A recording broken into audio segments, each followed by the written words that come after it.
Dr. Omar with us now.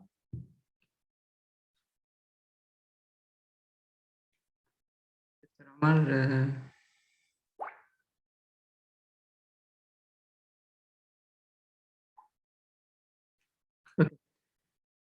Bismillah ar-Rahman ar-Rahim. As-salatu was-salamu ala Sayyidina Muhammad wa ala alihi wa sahbihi wa sallam. Welcome all of you to our today webinar with Dr. Omar Alauddin. First of all, my name is Tawfiq Azraq. I'm an assistant professor at Ankara Social Science University. First of all, I will give you a small introduction about our center. Ankara Social Science University International Islamic Economics and Finance Center, which is known as ULIFAM, was established in the year of 2018 to develop a dynamic and comprehensive understanding of Islamic finance and Islamic economics, and in order to contribute to implement the right values of Islamic economics and finance in the industry. Our center was established to conduct research, projects, activities for the purpose of building a global scale on economic and finance based on participatory solidarity, value-added production, social responsibility, and universal ethical principles.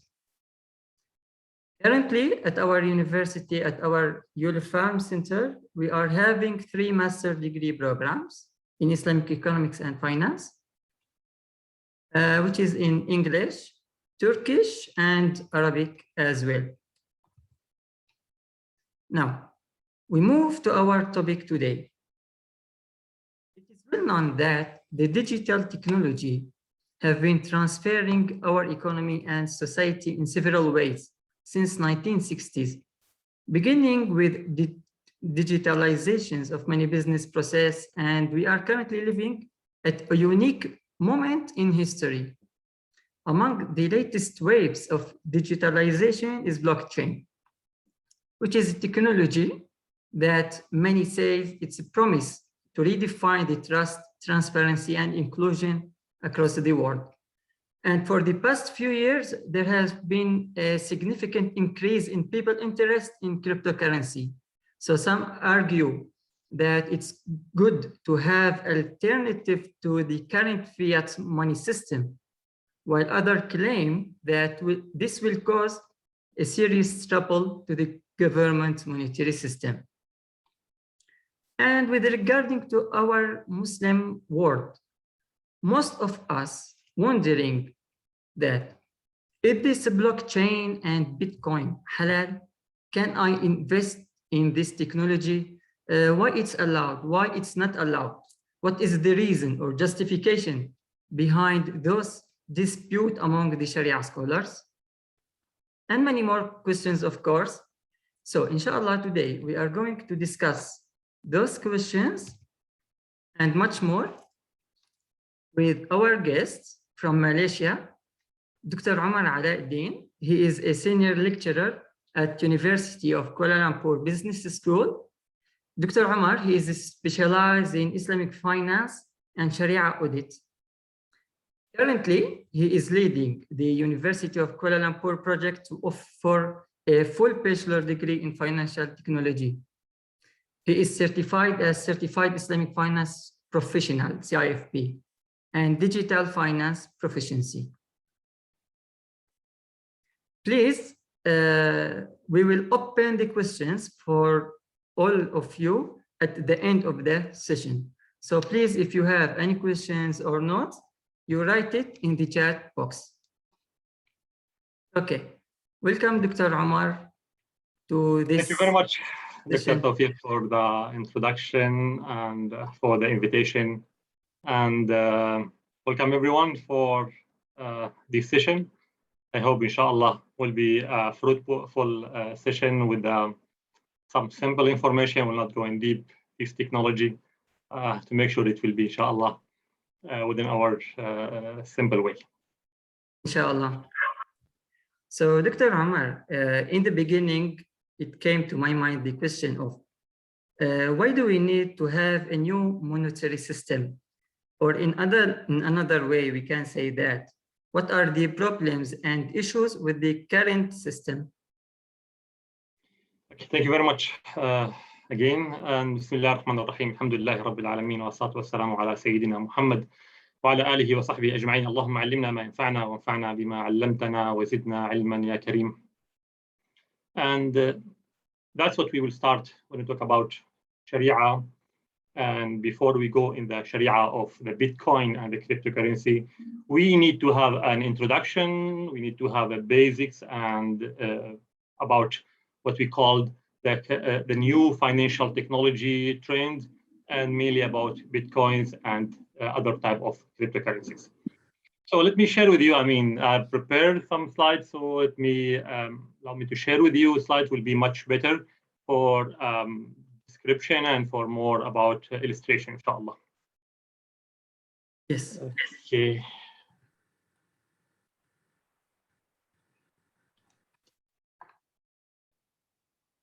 Okay. Okay, hope my slides is clear here. Yes, Dr. Omar, it's clear. Okay, very good.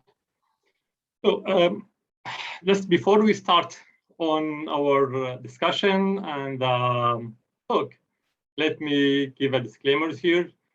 Whatever we provide here within this talk, it is not financial advice. So whatever information in this talk is provided for educational and informational purpose only. So without any investment advice. So please don't take it as an investment advice, either with or against. And second point, that it is not fatwa or resolution. This talk is more to explain the different Sharia scholars' opinions about cryptocurrencies, and any sentence said, it cannot be considered as a fatwa, whatever, haram or halal, whatever. So here we are providing more explanation of information. We are not providing fatwa rules. Going back to your main question or the beginning, why do we need this new system? Or in another way, what's the problem with this current financial system? Actually, if we look to the picture in the big way, we can see all the current financial system have an inefficiency. What do you mean by inefficiency here? In different way, if you take it from micro or macro level. In many others, what we call the cost of the transactions globally. When you do transferring or do any type of financial transactions, it have a cost of, especially when we deal with different countries. Now we are dealing with globally with many countries. So if you send from place to place, there is many intermediate institution that will everyone have some fees and it will cost. And the second point is the speed. Now we have we are in very what we call the fast life. So we cannot wait for a few days, sometimes even when you want to transfer, from place to place, from country to country. And if we have what we call the weekend, we call Saturday, Sunday, so it will interfere your financial system efficiency. One of the most important also, when we talk about something we called intervention and monopoly. Now, globally, we know that many countries have different powers. They provide their own decision or their own rules, and these rules could affect other people's. And because they control this financial system, they have the power to control it. So they affecting others. They can say yes or no. They can say do it or not to do it. So there is monopoly here. There is intervention for freedom of financial transactions, and all that. It's make the system having an issue. We know that there's many of hacking system. Hackers is coming stronger and stronger.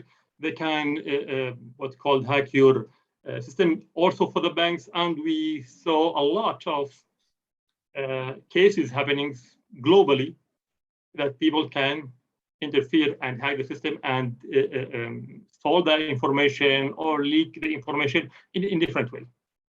And one of the most important things when we talk about ignorance, what I mean by ignorance is this financial system, it is mainly for rich people. If you agree or disagree, that's the reality. Rich people, they can do all type of financial transaction, whereas many of poor or some normal people, they cannot do a normal financial transaction. Why? Because many of the what they call financial history, financial ability, they cannot enter to this what you call the system, which is stock. So this the current financial system is, we can see the inefficiency. So what is the solution? Now the technology came to disturb the current one and create many technology, what you call the artificial intelligence, machine learning, robotic evolution, and the payment system, and many other things. It can solve these issues: cost, speed, interventions, hacking, ignorance. We'll see after a while. This new system or new technology based on technology can reduce all of these problems, can solve these issues. And that's what we are looking for. We are in this century, we're looking for more efficiency in the all the financial transactions. And one of also, we believe that we need the inclusion. The financial inclusion, it's more about what we call to reach the finance, to reach everyone equally, or in different way. We want to reach people who cannot go for banks. People cannot have access to the bank for many reasons. In some countries, which they don't have, for example, the access for the financial institutions, or people who doesn't have what they call ability to take financing. So in the financial system, it is not we talking about only, I mean, what you call currency or things. We are talking about full financial system that we are looking for to establish based on these, we can call it evolution technology. Yes. Based on those three important points, which you mentioned just now, so how the new system works, as it's based on blockchain technology, Dr. Omar? Okay. So now we can go in more deep detail, and this what we call that system. What we are talking about today is more about the blockchain system.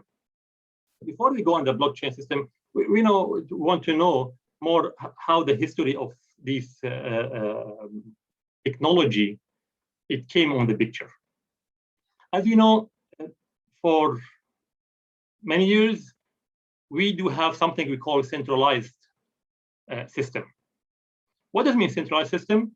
We do have a database, centralized, and everyone deal with this one database or whatever. I mean, one server, one data server, or the area that you can record all the informations.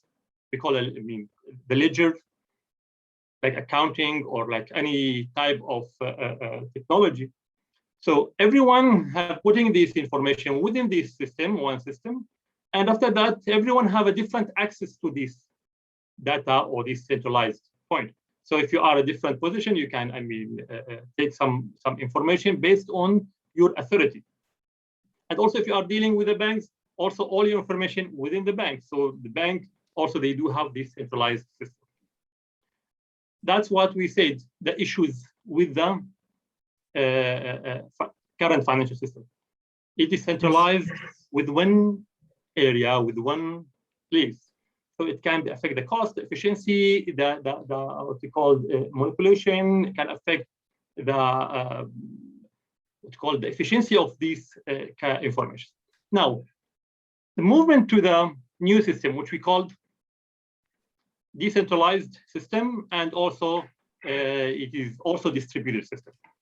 Now, here this system doesn't have one central data set or data server or place to record the information.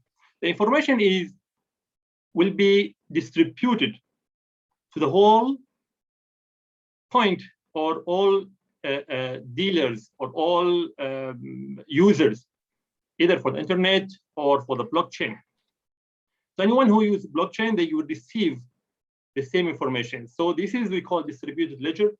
So whatever you would do a transaction will be recorded not on the center one, it will be recorded everywhere of the blockchain we call nodes, or all the users of the blockchain. So now that will be solving the issue of manipulation, or what we call the centralization. In case you cannot affect this data, because if you want to delete the data, hack the system, you can hack in the centralized, you can hack one place and you can destroy the things. Here you cannot hack because all the data is distributed at the same time for all these nodes. I'm not going in much detail because we try to make it simple because we want to go to the Sharia one, but just to give a basic that this blockchain is built on the decentralized and distributed ledgers recorded with everyone have the blockchain system, nodes, and that will make the system will be more stronger, that everyone can see the transparency of the recording of the information. But at the same time, because the secret of the information, we have something called the encrypted information, the cryptographic, which means that convert this information to the code. This code, only you need something like private key or something like you have an access to transfer this code to the full of the information. To go more detail on the how this blockchain to go to the what we call to the center of the point. Let's give this example that A want to send money to B. You want to make a transaction, financial transaction, how this blockchain works. So this transaction that you want to send the money is, will be represented on the block. For that they call it a blockchain. So it is a block, different blocks together, chain together to make this system. So the transaction it will be within this block. So now, to confirm these informations, the block will be broadcast, send this information to the all party of this network.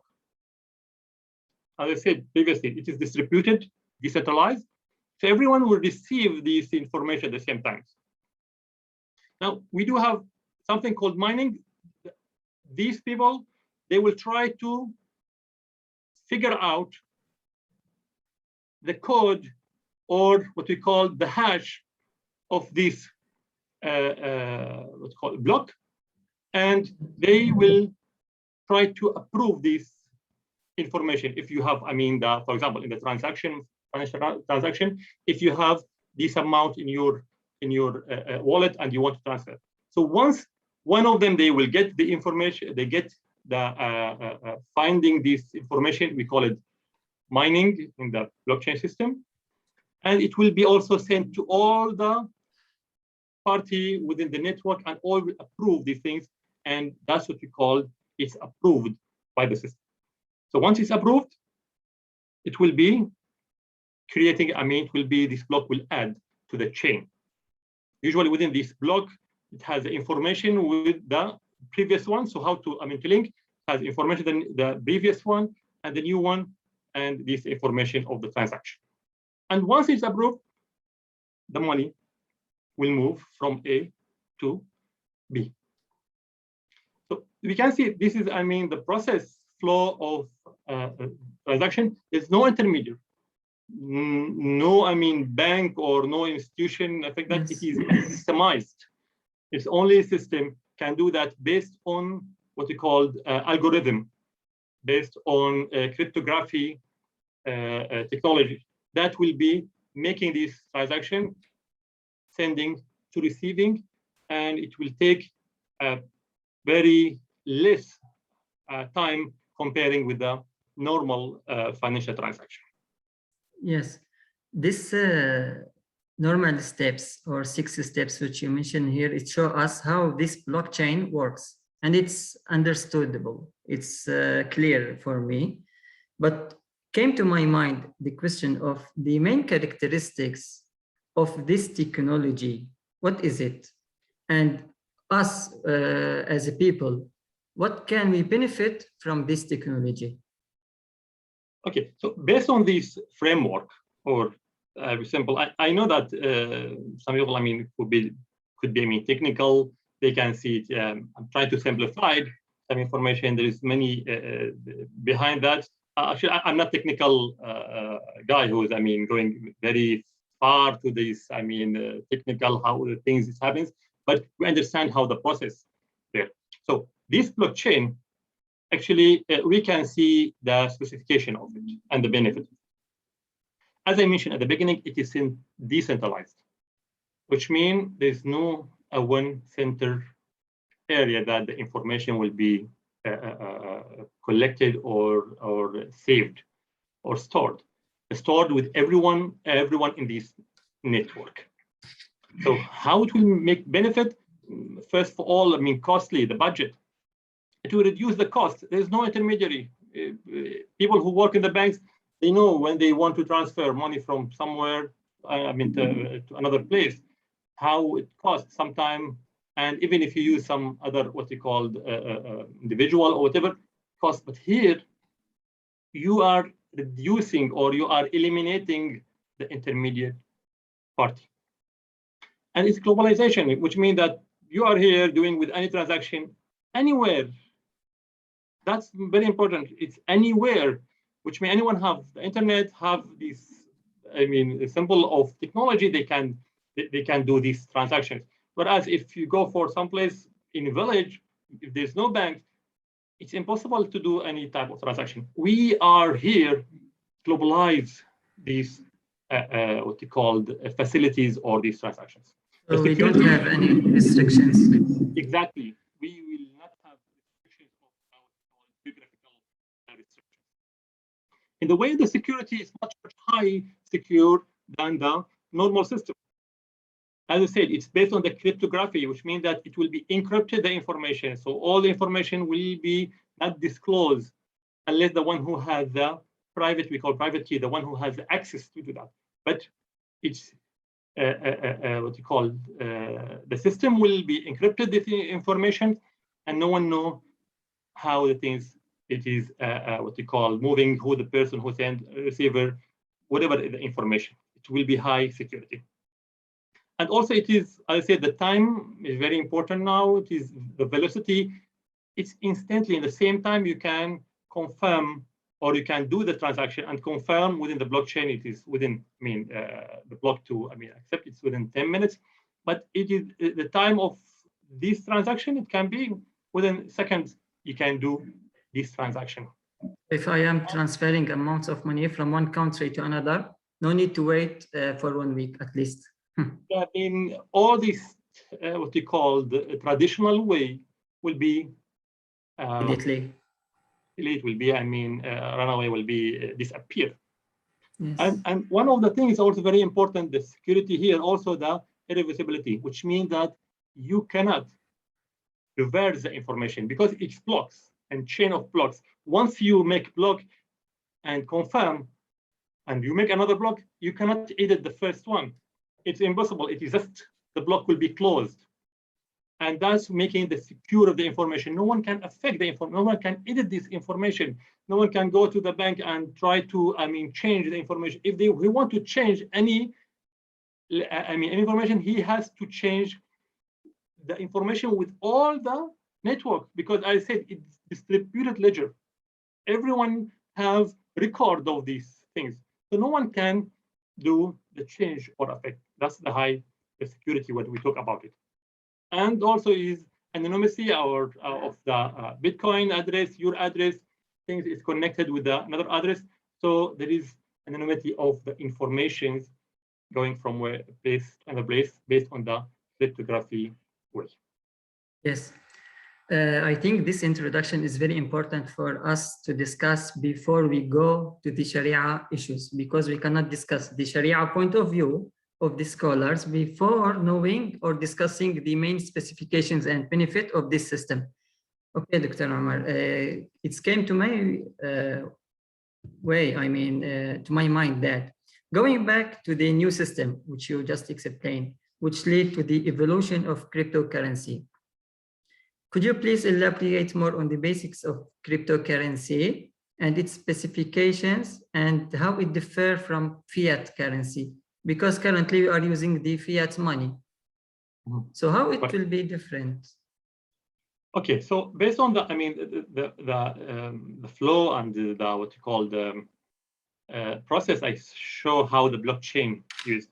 So we can define the cryptocurrency or define this type of what you call the specification of these cryptocurrencies. In a simple way, it is a type of virtual asset, coins, whatever you can call it, digital asset, which is, this one is secured by the, I said, that cryptography, which means the encrypted informations, which means it is impossible counterfeit. We know that in the normal current fiat, everywhere, all the currencies happens, people, they will be easy to make fake, money, and they can use it until the government will discover it and things. Here, there is nothing called counterfeit, because every transaction, it has its own code, so it will be every Bitcoin created with the codes, things. So it's impossible, almost impossible to do, any counterfeit of this, what you call currency. This currency, based on these many years, it's showing that it have their own store value. Designed to use, now it is medium of exchange, you can buy goods and service. And we can see that these goods, thousands, I can say millions of stores online, you can use this different type of crypto to buy and do payment for these goods and services. Basics of decentralized, I think now it is clear that no authority regulates them. So it is truly it is decentralized.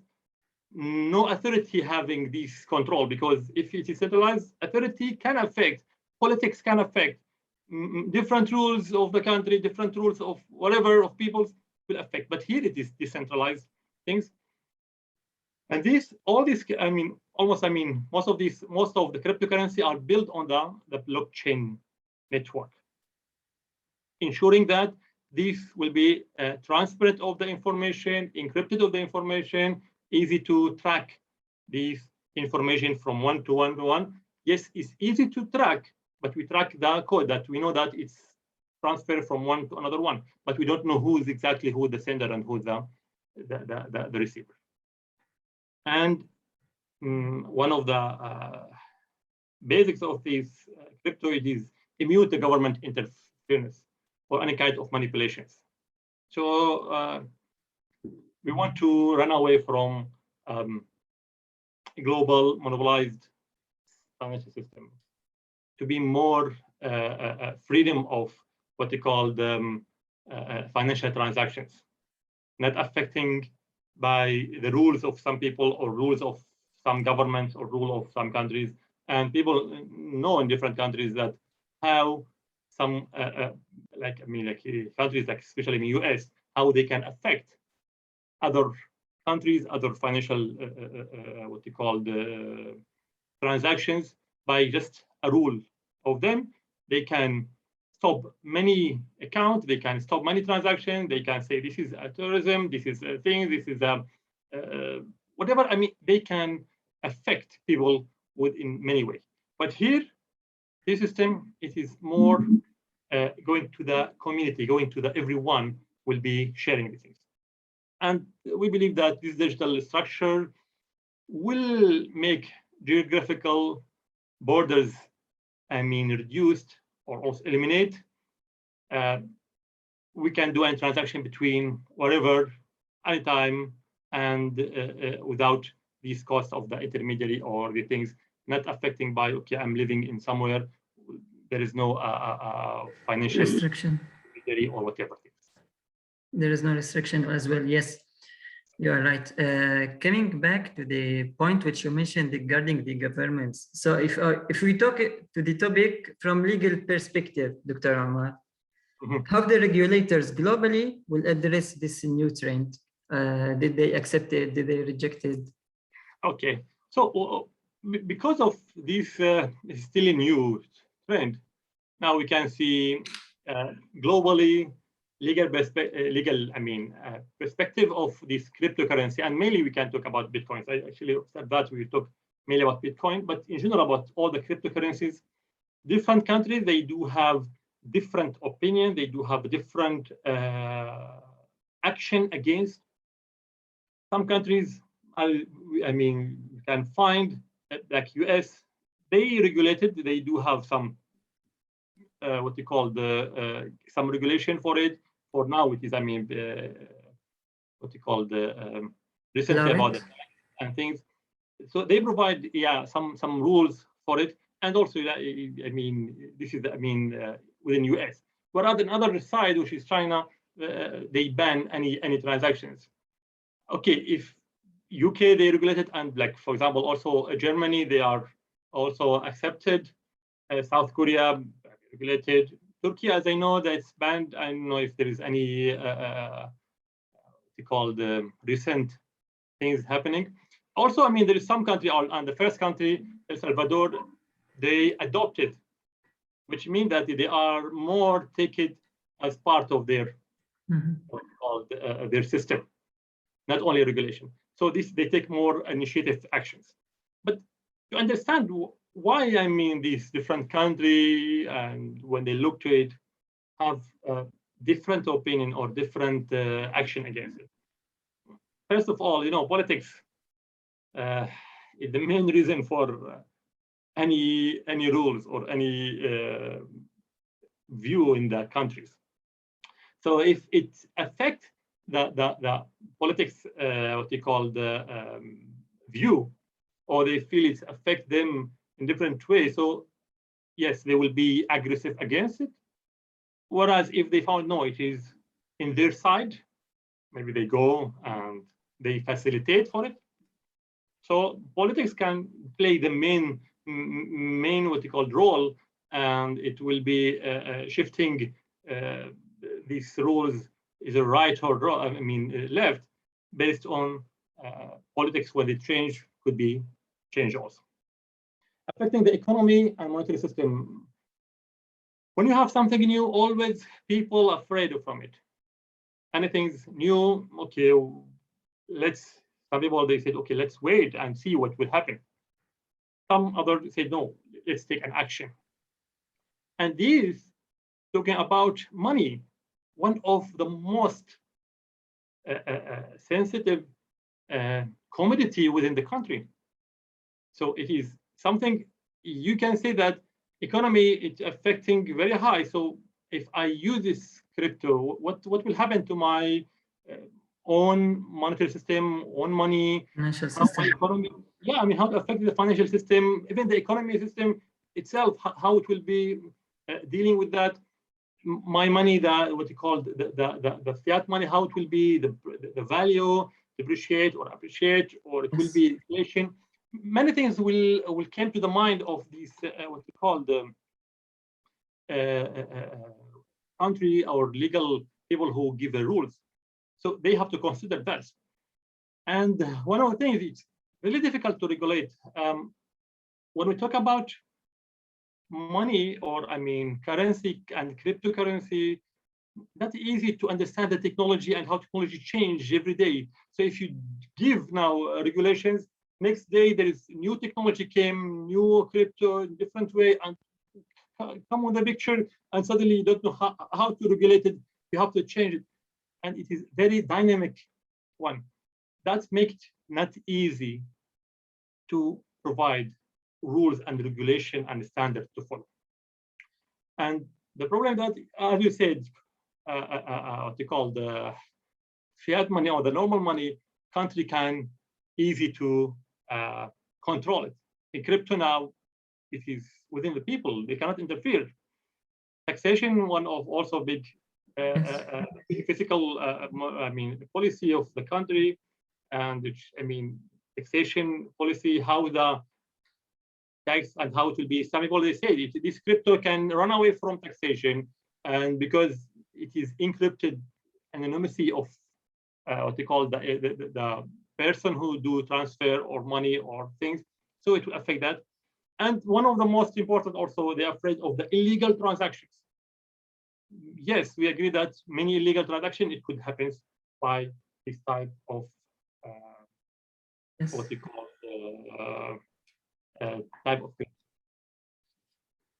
So based on your explanation, which is very clear for me, so I will see my country, whether they ban it or they regulate it or whether they adopt it. So for me as a Muslim, like I need to consider both sides. So first I will look to the legal side, which is the regulations, whether they allow it or not. And the other thing, I'm looking from the Sharia perspective. So could you please explain to us, so far, what are the available fatwas on dealing with cryptocurrencies? Because I have heard that OIC still not issue any fatwa regarding this topic. Other Darul Ifta, for example, for some countries, they issue some kinds of fatwa. So could you please highlight on this point? Sure. For that, if you go from the legal, so we are going to another point, which is the fatwa that we are more focusing here. But we need this introduction. It's quite a long introduction, but understand how the system, how the what they called legally, how understand the crypto in general. Now, what the fatwa or what the Sharia opinion regarding that? Yes, the issue that we do have different opinions. Some allow, some disallowed, some keep silent because it is not clear for them yet. From the people who is not allowed, there's many who didn't allow this cryptocurrency to deal and consider it is not Sharia compliant. That is, in the Egypt, for example, the Azhar and the Grand Mufti. In Turkish, as I know, the religious authority, they banned this one, this crypto to deal with it. Palestinian religious authority also banned to do that. Whereas in the other side, in Malaysia, the Sharia Advisor Council of Security Commission, they are allowed it within the rules of to be within the specific digital wallets or specific application and platform that should be to be Sharia. In the other side, some like didn't, until now, we are waiting for International Islamic Fiqh Academy to provide more comprehensive or more, rules about it. They are still under the study of this information. But to understand why this different opinion coming to the pictures. First of all, it is a technology, which means when we say technology, it's complicated technology. To understand the technology, how it works, how it will affect, what is the consequences. In Sharia, always we are looking not only for the aqd or not only for the contract itself. We look also how this contract will affect other things. So we have something we call maqasid al-Sharia, the objective of Sharia. So to understand the technology itself, it's quite complicated to explain it to the, also Sharia authority or Sharia scholars, because until now we have people who's expert in Sharia, we have people expert in this technology. The communication, it's not that easy, and we don't have people. Right now, not much people. Now, alhamdulillah, we are having some. People who's trying to understand Sharia in details and also technology in details. That will help to be the medium between and translate this technology to the Sharia scholars to give the opinion. Because as a Sharia scholars, to give an opinion, the most important is to understand the case in details. Yes. What we call الحكم على شيء فرع عن تصوره. So to give a rules about something, it's based on how you understand it. If I miss some information, if I give you some misleading information, whatever things, the rule will be different. And Yes. that's why sometimes to provide a comprehensive rule is not that easy. And as I said, this technology is very dynamic. Every day there is new, things happening, new protocols, new crypto, it's coming. Make the fatwa, it is not easy. For that, many Sharia scholars, they are keep silent and they waiting for more discussion, more explanations to understand if it is halal or haram. Because now we are dealing here about, this is cryptocurrency, this is currency, this is money. So in Islam, money have something is not easy to, just deal with it. Is have criteria, have some information that we need to Yes.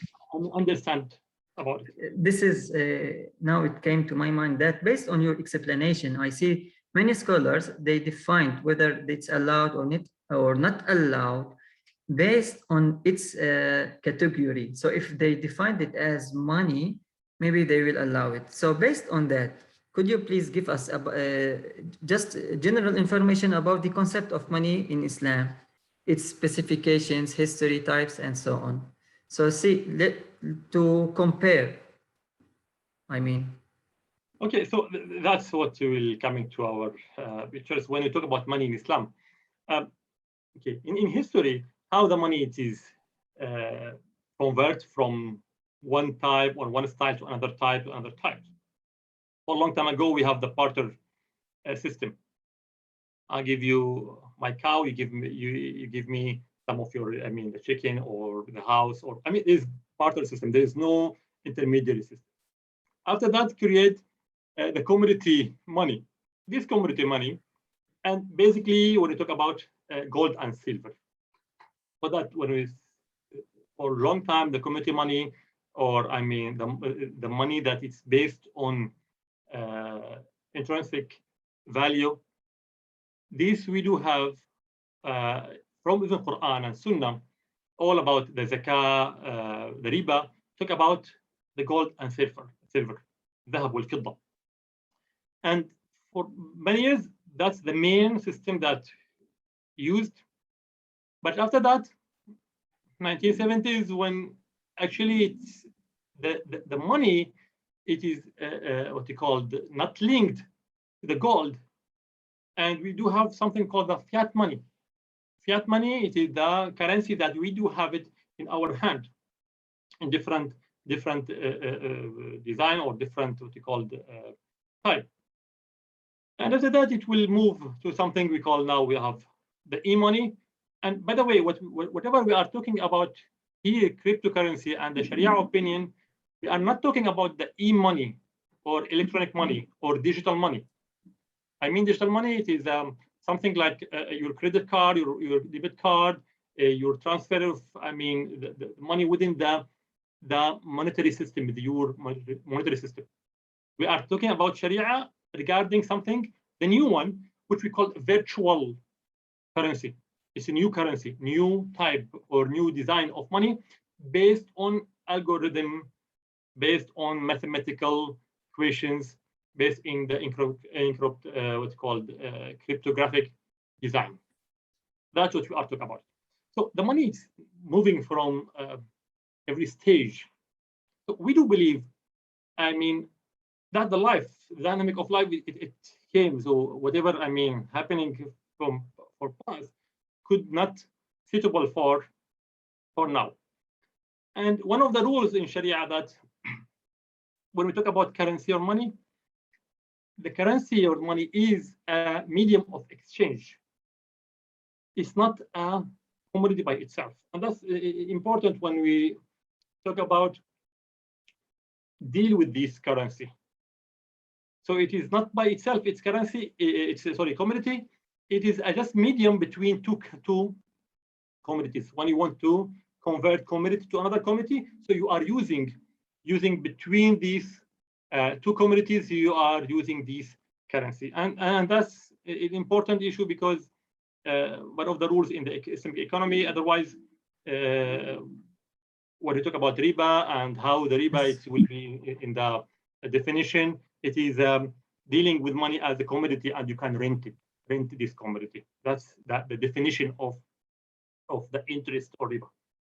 So this money should have mainly three criteria. I mean, there's many criteria, but mainly three criteria. It should work as a medium of exchange. So between two commodities, you need a medium of exchange between these two. It can work like that. It should be a measure of value. So I want to evaluate like this laptop. So I need something to measure the value. So I can say this laptop, I mean, like $100, $20, whatever. So it is measuring the value. And also it should be stored, this value or the wealth.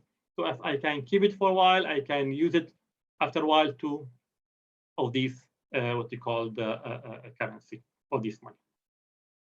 Now, if we say this is the criteria of the currency, and if we say based, later we talk about Sharia opinions, and if it is currency, we will apply these rules.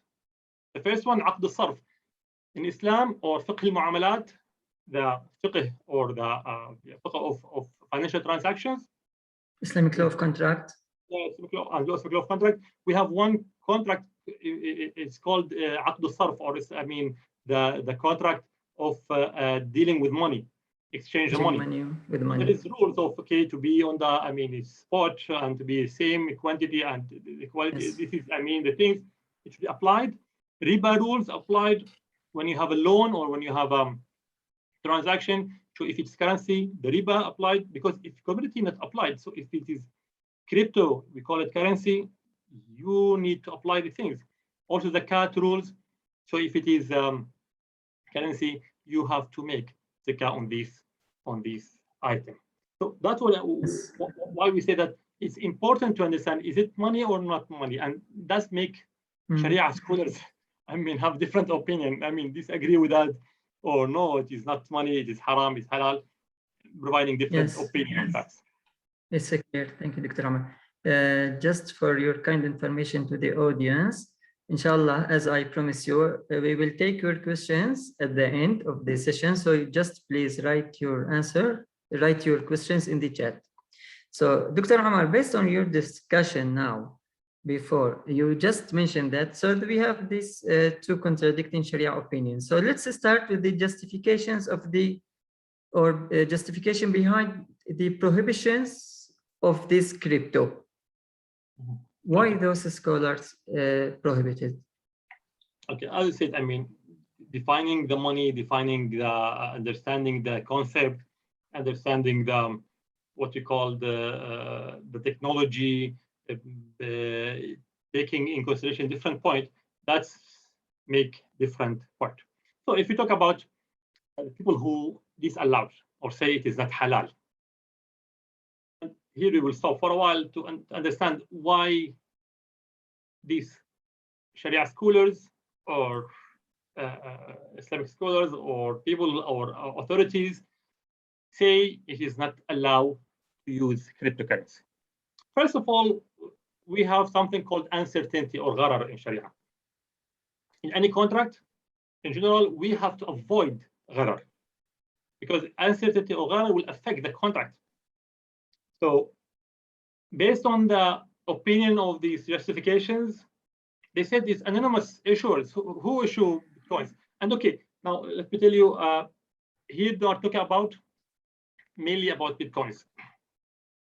Other cryptocurrencies have a different justifications, because other cryptos have their own projects, whereas Bitcoins and whatever similar to Bitcoin, they are just what you call currency using what they call the blockchain. But others, they do have also, but they do have some project behind that. So we have to look to the project if allowed or not allowed.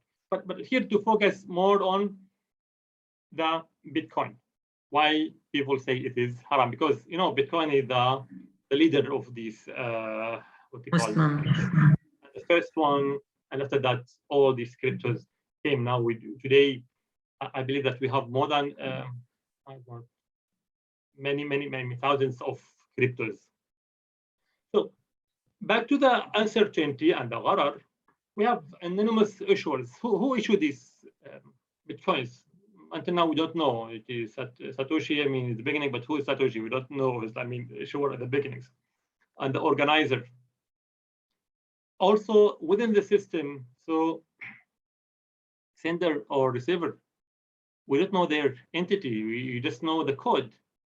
But who sent, who, I mean, this is create an uncertainty, which create gharar based on these opinions. So I'm now taking from this position, which is against cryptocurrencies. And second point, the government cannot defend or control it. No guarantee from the government. So if you lose this crypto, I have the crypto and suddenly I lose it. Who will guarantee it? No one. Who will compensate my money? At all, no one. No one, yeah. This is the very big issue. That's, I mean, why they said it is prohibited. So, and also there is no control from the government. So it's controlled somehow, they call it, it's privately. It is not governmentally controlled. And another also uncertainty came from the lack of the global acceptance. Many can accept it, but there is also a lot they didn't accept it and they consider to be it is illegal. So for that, it is not accepted globally. It's not accept. I mean, the government cannot support, cannot issue. And here also in the government way, there is a discussion on Sharia, who can issue currency or money. Some Sharia scholars say that issuing money, it is the role of the government or the ruler of this country. So it cannot be given to the individuals or private or general. So it should be some of the function of the government. This is one of the Sharia point of view. And they say, okay, you can see many illegal activities, many non-halal activities, non-Sharia transactions, drugs, or I mean, weapons, or whatever illegal transaction, it can be done by this crypto. This is crypto. Yeah, there is no what you call information about the person who sent, the person who received. So easy to make illegal activities. And other point is about the price. If someone following the prices of cryptos, can you know how the volatility that these assets? And it's very high volatile. It can go very high, can go very down within few days, within few minutes, seconds. It's few minutes, few seconds. I mean, you can see how the drop. I mean, within one day, it can drop 10%, 20%. It is quite very volatile. It's very risky, unstable.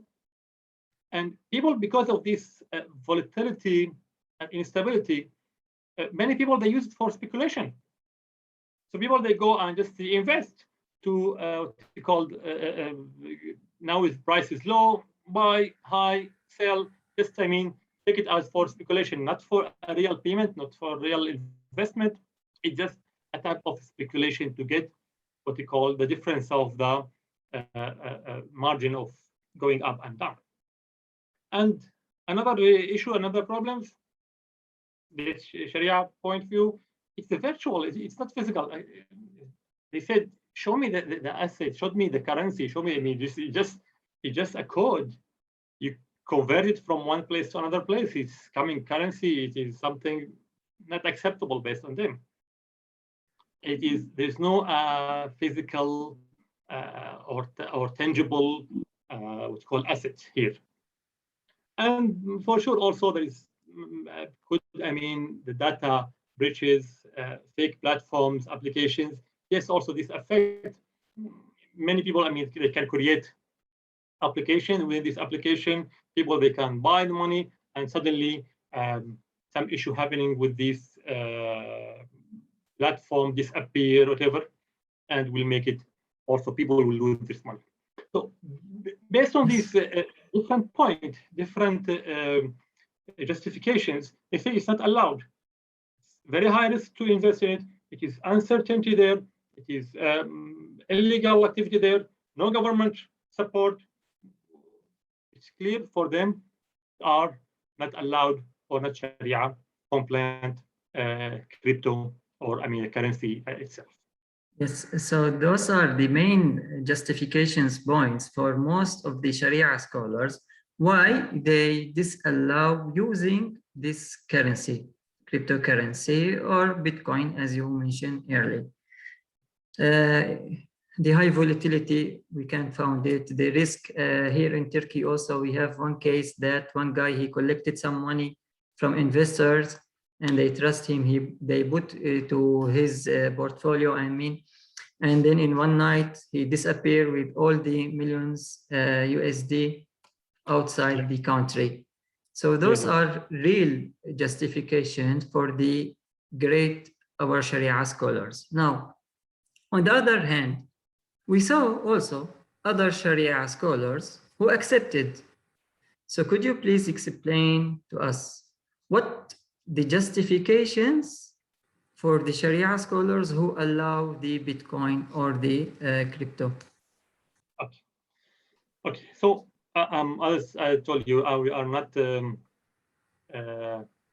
taking any of these points. We are just giving more explanation about these both points. So this is the point of the that allowed. Why many Sharia scholars? And they agree with it, and they say it is acceptable.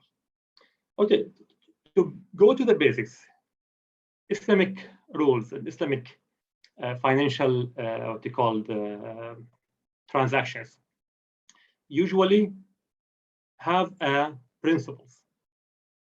We have ibadat and muamalat. We have something about financial transactions. We have different from ibadah, or what we call the worship of Allah. So in the ibadah, when we do worship to Allah, we have to follow the rules as it is. So if I say, Allah says, okay, you have to pray, Fajr is 2 rakat, Dhuhr is 4, Maghrib is 3. You don't have justifications. Why 2, why 3, why 4, why this time, why? The why is not, there's no much justification for that. And also it is, you cannot create something new. It's today I'm very strong, so I will do more. It's called Subh. I will make it Fajr. I will make it 5 rakat or whatever. You cannot create something. This is you have to follow the rules as it is.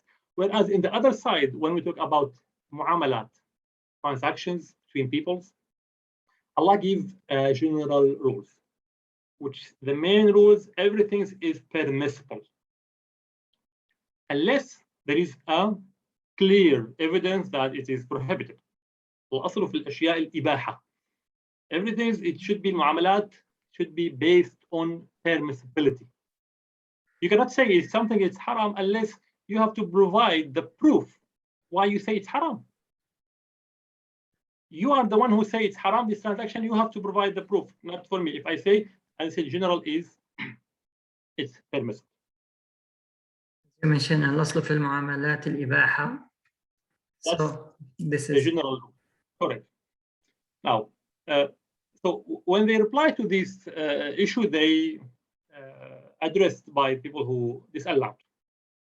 All these issues, if we go in details, we can find it is not from the crypto or the currency itself. It is not something wrong with the currency, something wrong with the implication of this currency. The what we call the results or the consequences. Not by itself. You cannot say by itself currency is haram unless it is clear it's haram. If you say khamr is haram, or the alcohol is haram, yes, it's mentioned clear. But here, this is a technology. And by the way, when we talk about crypto and bitcoins, we're not talking about blockchain. Blockchain is a system, and this system, it is just a system, so there is no issue with it.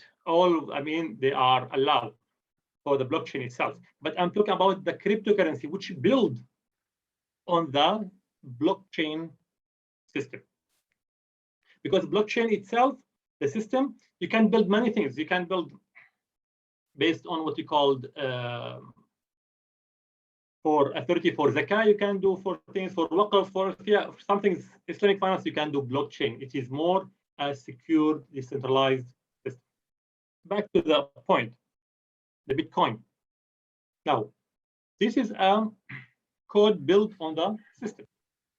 So why you would you say it's haram?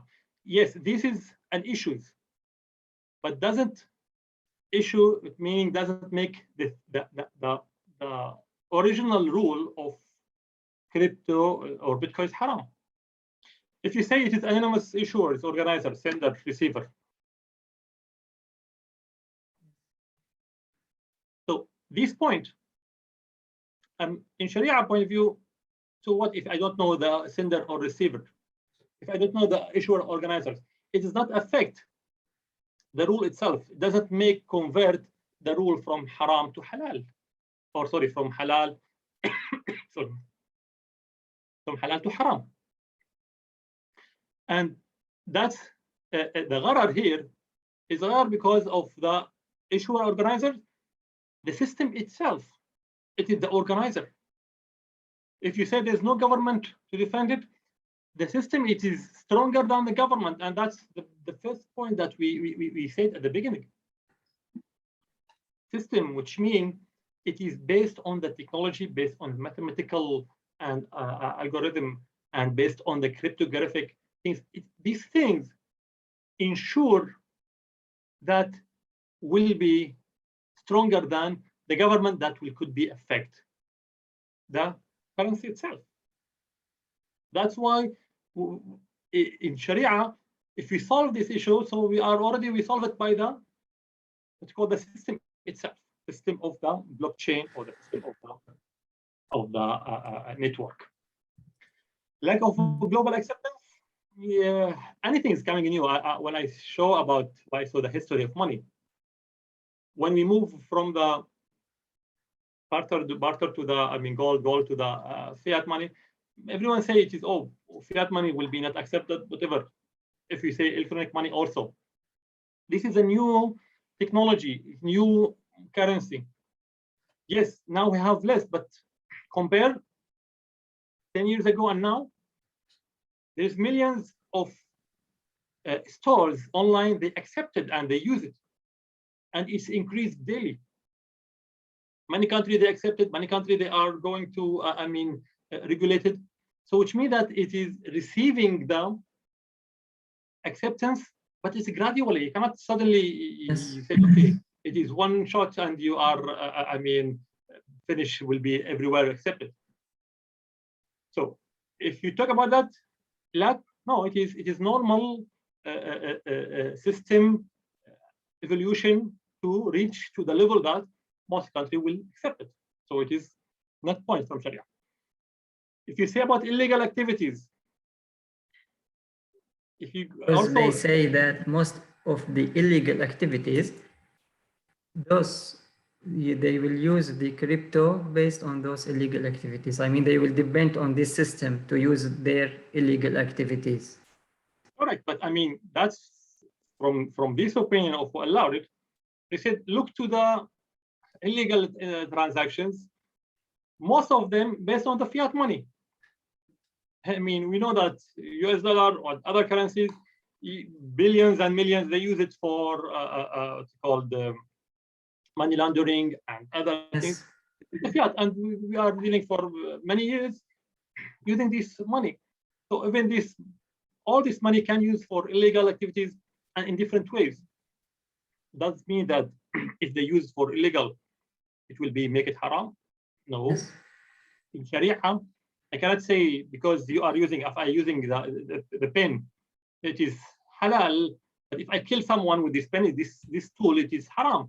Internet or knife or any tools. This can be a tool, so you can use it in the good way or the wrong way. So you cannot say, because they are using for illegal, so now it is not allowed. We need to have, make sure that it is easier than the fiat money. Fiat money, if you just print it, you don't know where is it. Here you can track every transactions from the beginning until the end. Bitcoin from the first issuer until the last receiver, you can know all the transactions by code, but you can't track it.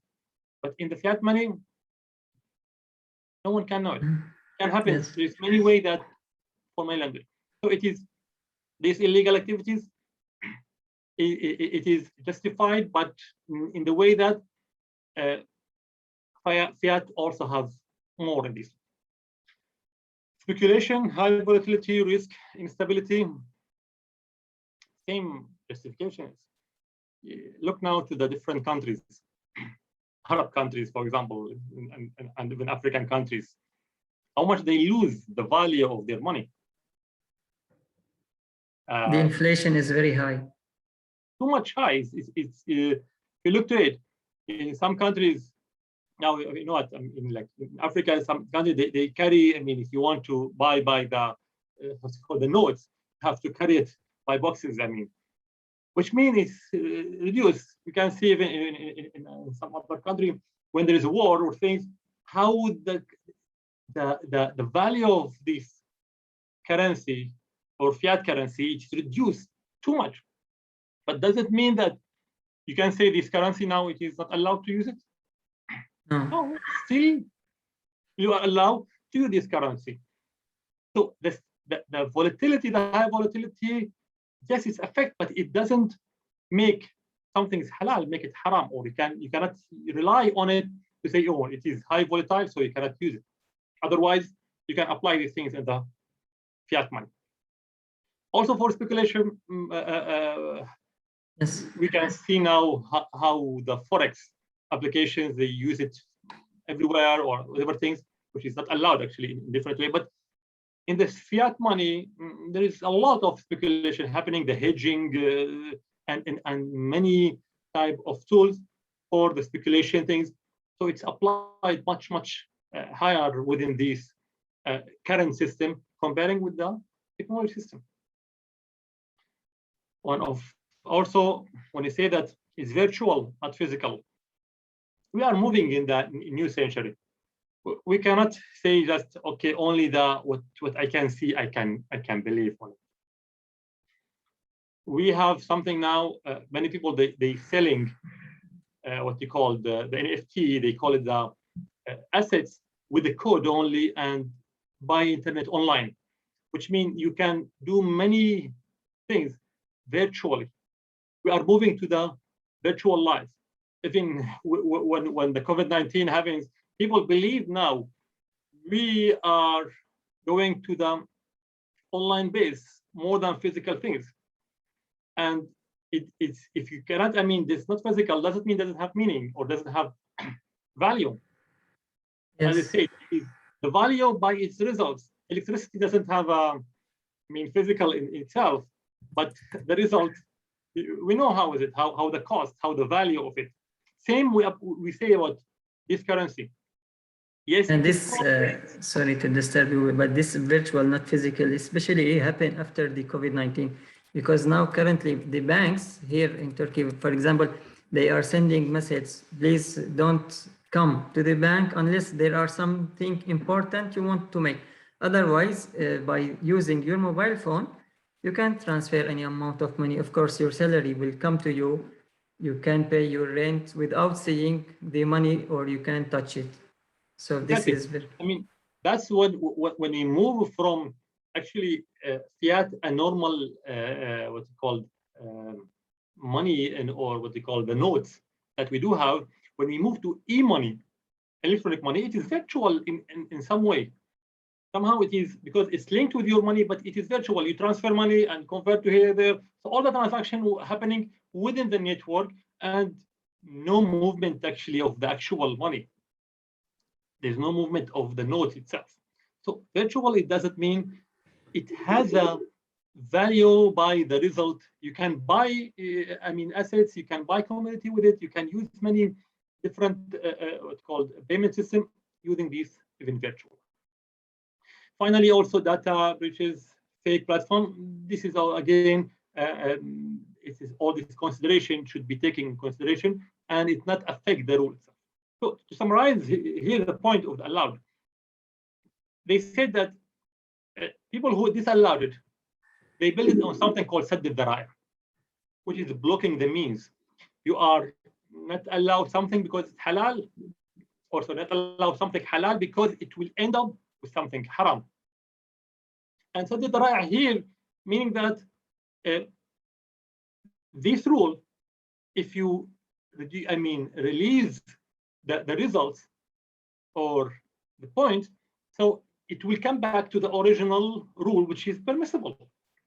And that's why what we allowed Sharia scholars said the original rule it is permissible. Now, these points, as I said, it cannot be taken in consideration as it is confirmed that does it allow this type of currency.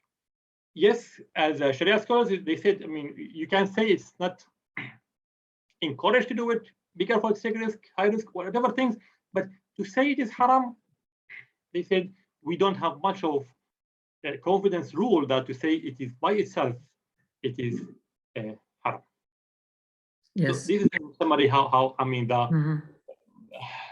people who allowed or people who disallowed their justifications.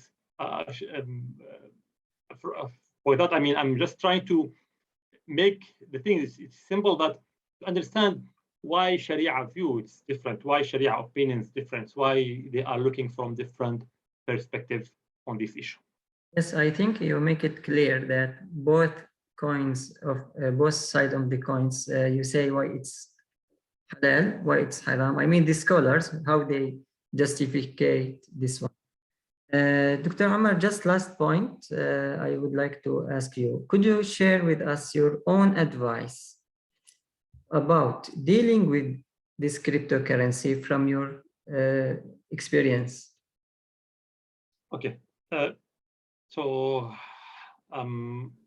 my what you call a simple advice or my simple humble opinion on this issue. As I said at the beginning, we are not giving advice. We are, as a financial advice, it's not a fatwa. We're providing the both opinions, agree, disagree, why things. And at the end of the day, from my side, I always try to follow what we call the legal framework that I follow in the country. So if I'm living in some country which is allowed, and Sharia opinion also agree with it, and based on my study and discussion, and I will have more study and I will go and invest in it. If I'm not in another place which is not allowed it legally and or not allowed Sharia from Sharia point of view, and I also investigate and check better. I will not. I have not allowed to use it because I believe it. So. As I said, I'm not giving any advice on that, but again, back to your own country, how the rules to be in the safe side, in the legally, on the Sharia point of view. And as I said, many Sharia scholars until now, they quite keep silent, or they are waiting for more information. They're waiting understand in more details. So the academy, they are, as I believe that they study it in more details, and they are already have some discussion on it, but still giving more study in details to give an opinion, and I hope that will if they reach to some clear opinion about it, whatever the opinion came, but from the side that we need to be careful at the beginning that it's a very risky asset. Whatever you agree or disagree with it, haram, it's all agree that it is a very high risky investment. You have to be expert if you are dealing with it, if you say it's halal. And for that, this type of investment, it is not for anyone, it's for expert on this area or people who has some knowledge on the things. But again, don't take it as a fatwa, don't take it as an advice.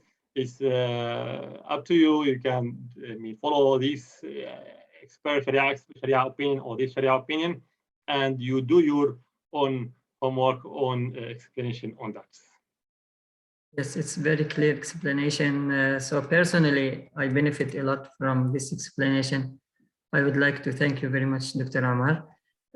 I will come now to the questions.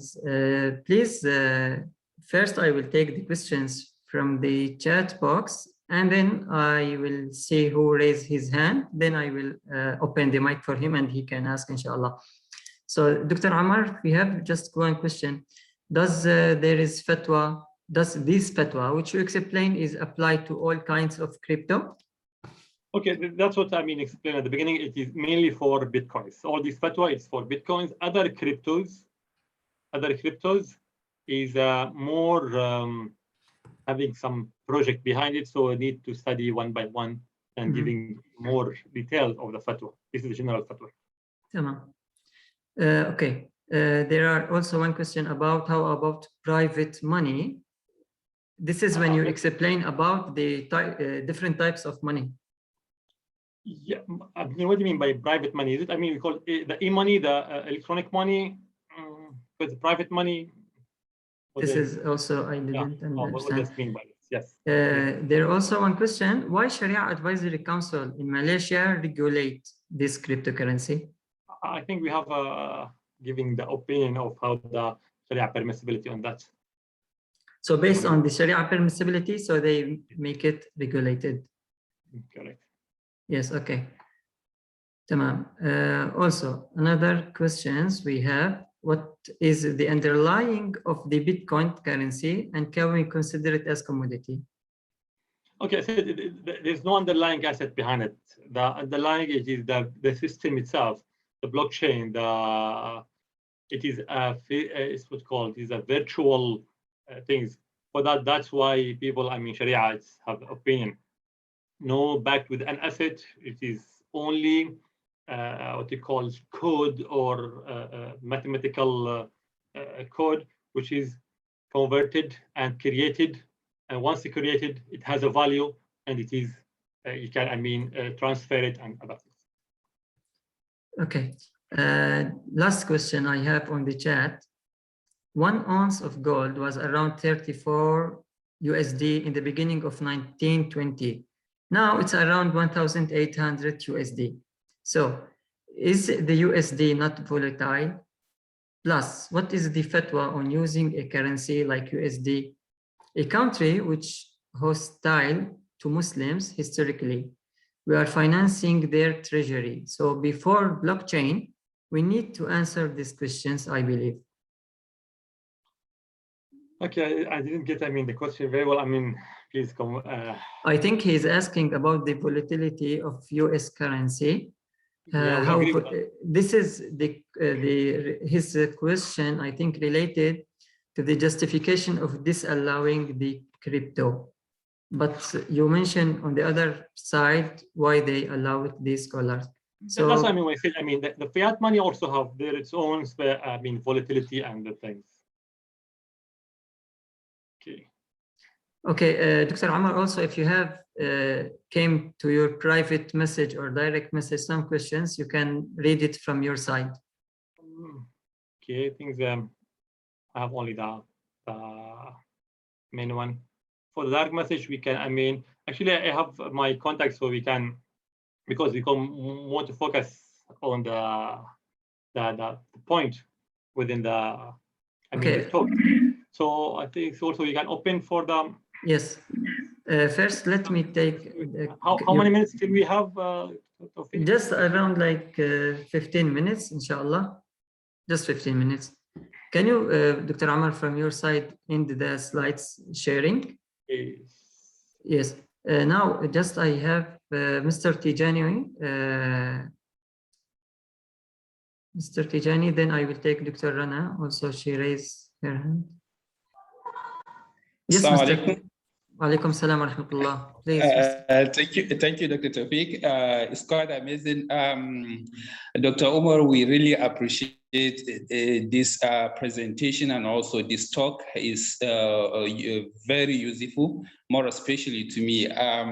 Please, I have 2 questions. You have to be patient with me a little bit so that I can just elaborate that. Number 1 question, I go with your marks, is that you verily said al-aslu fi shay'in al-hillu aw ibah. So we do agree that the originality of anything is permissibility of it. That Marxist is understood and also is recommendable for Usul al-Fiqh, somebody that knows Usul al-Fiqh very much. But I have a question. My question number one here is, did we classify Bitcoin as an asset or currency? Because Bitcoin, I have followed the fatwa of scholars, more especially Grand Mufti of Egypt, Sheikh Al-Alam. I have read the fatwa and why he makes that as a prohibited. Bitcoin is prohibited, and fatwa from Center of Palestine also, and Sheikh Haitam from UK. I also followed their fatwa when they stated clearly that Bitcoin is too speculative. I'm glad that you do mention that you are not following any one of the side, but you are trying to make this thing known to all of us. Because the reason why I'm applying this such question, I realized that in 2011, the Bitcoin value is 0.30 US dollars. That is a Bitcoin. And in 2012, a 12.56 US dollars. In 2013, it's 198.5 US dollars. But in current situation, each Bitcoin is equivalent to 48,940.70.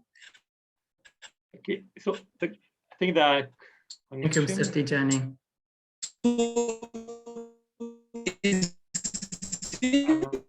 I think the connection. I think the connection is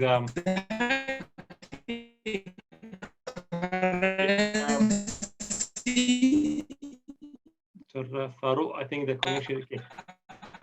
I'm trying to mute him, but it's not working. Mr. Tijani.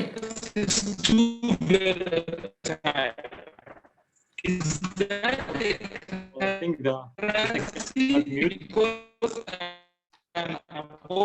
Tijani, please. I mean, we cannot understand you. Please, can you just stop for a while? I get your point, the first one, because after that, your connection is quite bad. I mean, so sorry, we cannot, hear you very well. But okay, is it asset or is currency?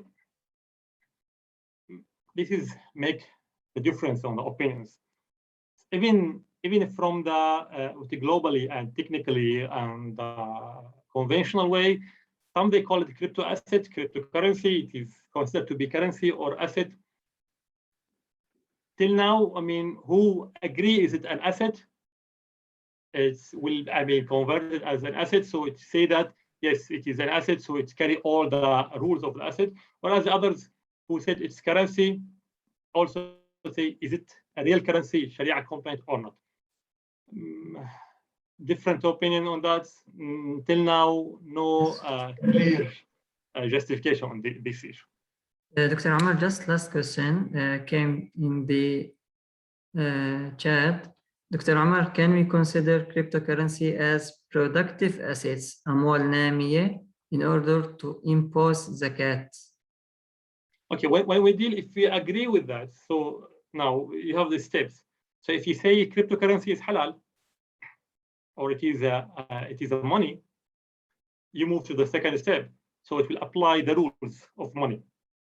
When you apply the rules, meaning that rule of riba, so when you deal with it, you have to take care of what's called taqabud, and it will be, if you are dealing with the same crypto, the crypto same, there's no, for them, the rules of riba, and the rule also of the zakah. So it has 1 year, it will be what's it called, for 1 year, it will be, you have to pay for zakat for it, and also apply other rules of the currency itself.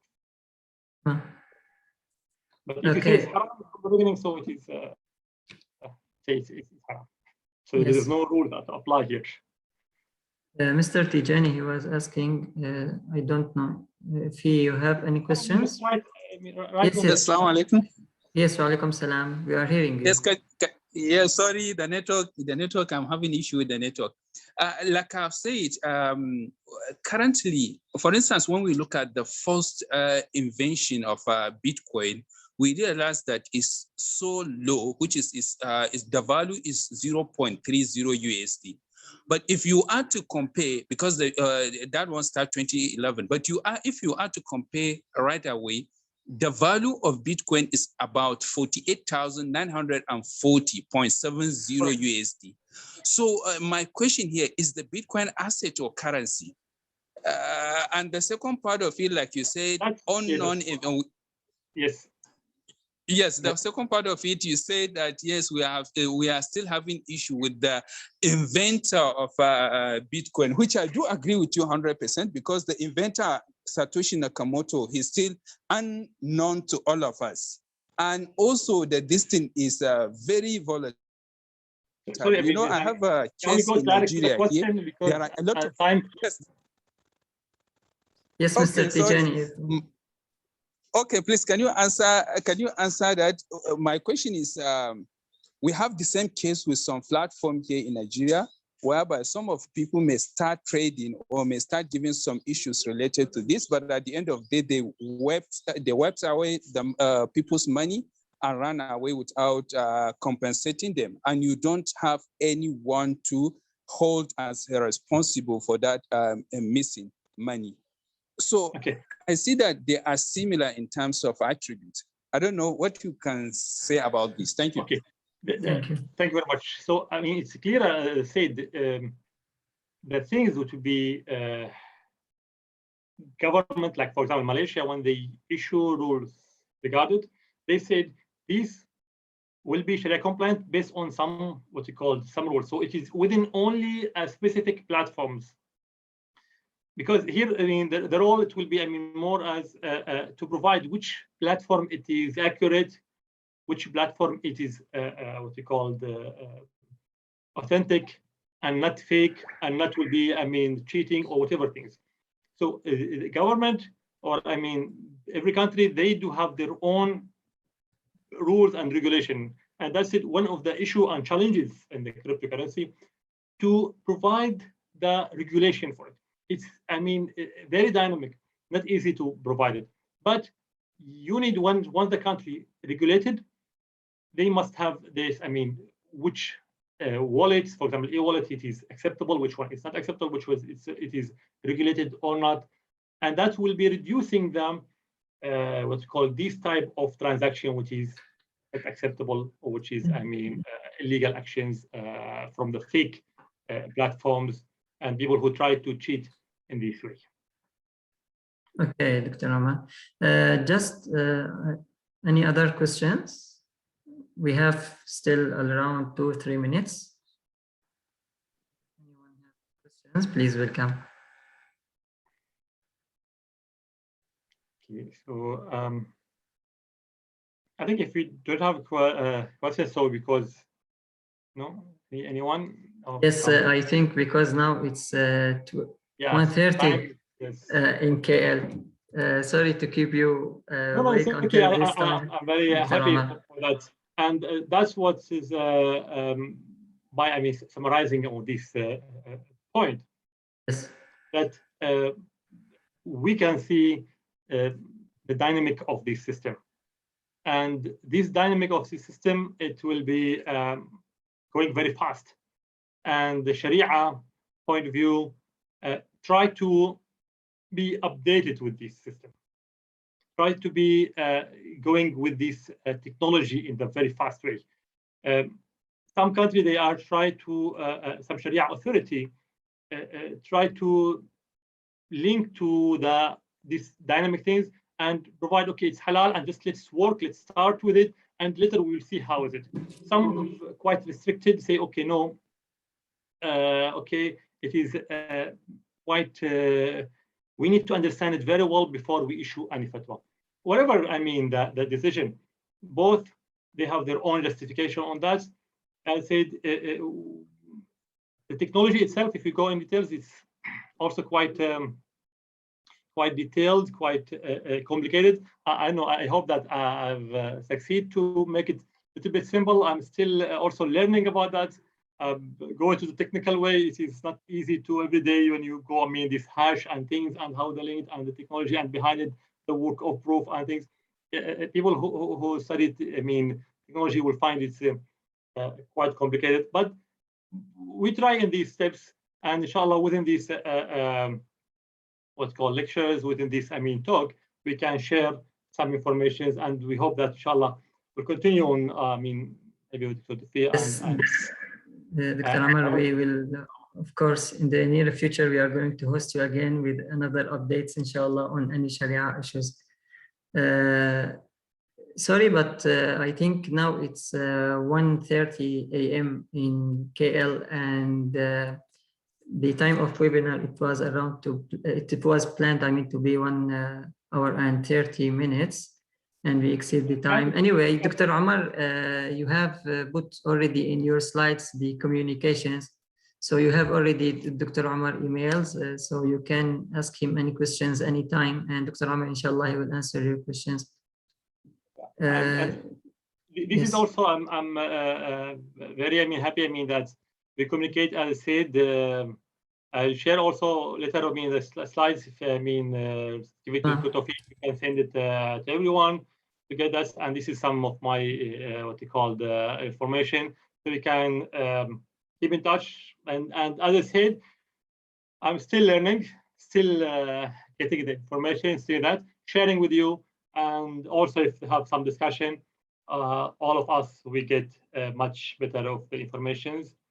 And I think that's from my side, and thanks to Tofi also for the organizing and for the invitation, and give me this chance to, with the Ankara University, to provide this talk with everyone, and with also all people who attended today, waiting, for listening to me for more than 1 hour.